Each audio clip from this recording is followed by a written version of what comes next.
মুন্সিগঞ্জকে আলোকিত করা মনীষীদের মধ্যে শ্রেষ্ঠ একজন মানুষ জগদীশ চন্দ্র বসু। তিনি 1858 সালে জন্মগ্রহণ করেন মুন্সিগঞ্জের শ্রীনগর উপজেলার এই রাড়িখাল গ্রামে। তার পিতার নাম ভগবান চন্দ্র বসু। আপনারা দেখছেন তার সেই বসতবাড়ি যেখানে এখন স্যার জগদীশ চন্দ্র বসু ইনস্টিটিউশন ও কলেজ প্রতিষ্ঠিত হয়েছে।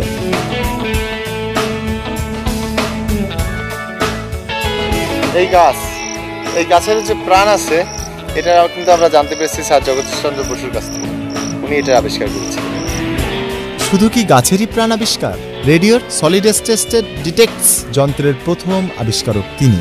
বিজ্ঞানে অসামান্য অবদানের কারণে তিনি 1915 সালে নাইট বা স্যার উপাধিতে ভূষিত হন।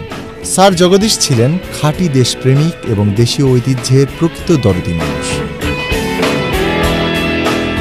স্যার জগদীশ চন্দ্র বসুর বসতভিটা দেখতে আসলে আপনারা পেয়ে যাবেন বোনাসে যাবে 8টা পুকুর ঘেরা এই জায়গাটা। তার ঠিক পাশেই জগদীশ চন্দ্র বসুর বসতভিটার ঠিক পাশে এটা পিকনিক করার মতো একটা জায়গা। মনোরম পরিবেশ, ঠান্ডা, গাছপালায় ঘেরা এবং সবই পুরাতন অনেকটা রবীন্দ্রনাথের কুঠি বাড়ির মতো। এই গাছটার নাম অর্জুন গাছ।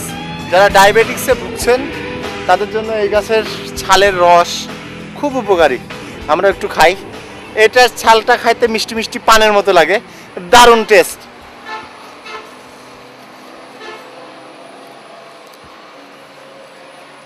এই হচ্ছে ছাল।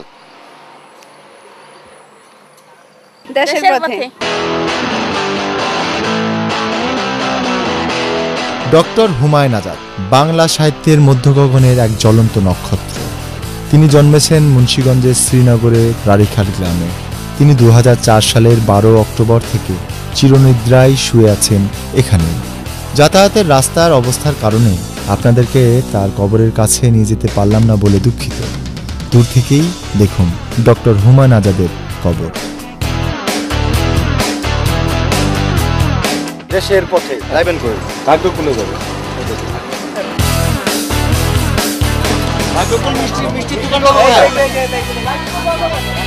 ঢাকা শহরে যত ভাগ্যকুল এবং বিক্রমপুর মিষ্টান্ন ভাণ্ডার আছে তাদের সকলেরই অরিজিনাল শিকড় আছে এখানে, এই ভাগ্যকুল। তাই এখানে আসলে অরিজিনাল মিষ্টি খেয়ে এবং পরিবারের জন্য নিয়ে যেতে ভুলবেন না। আপনাদেরকে আর বলে বোঝাতে হবে না যে এখানের মিষ্টি আসলে কেমন স্বাদের। কথা বাড়ানোর দরকার নাই, আমি আগে মিষ্টি খাই। এক পিস আছে না? এক পিস দেন আমাকে। এইটা এই বরফি, এটা কত করে কেজি দাদা? 300 টাকা। দাদা এটা কি? দই। আমি ঢাকা শহরে খাইছি, এটা দেশের পথে।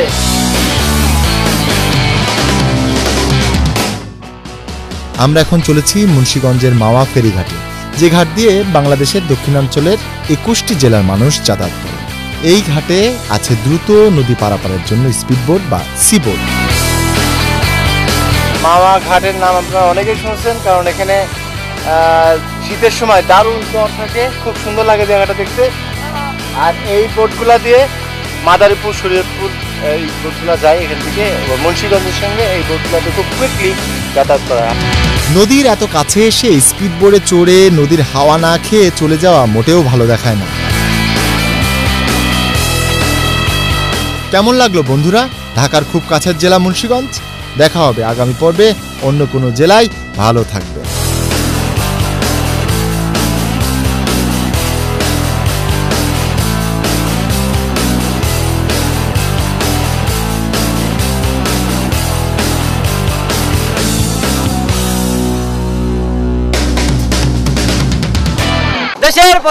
দেশের পথে আবার আসবেন মুন্সিগঞ্জে।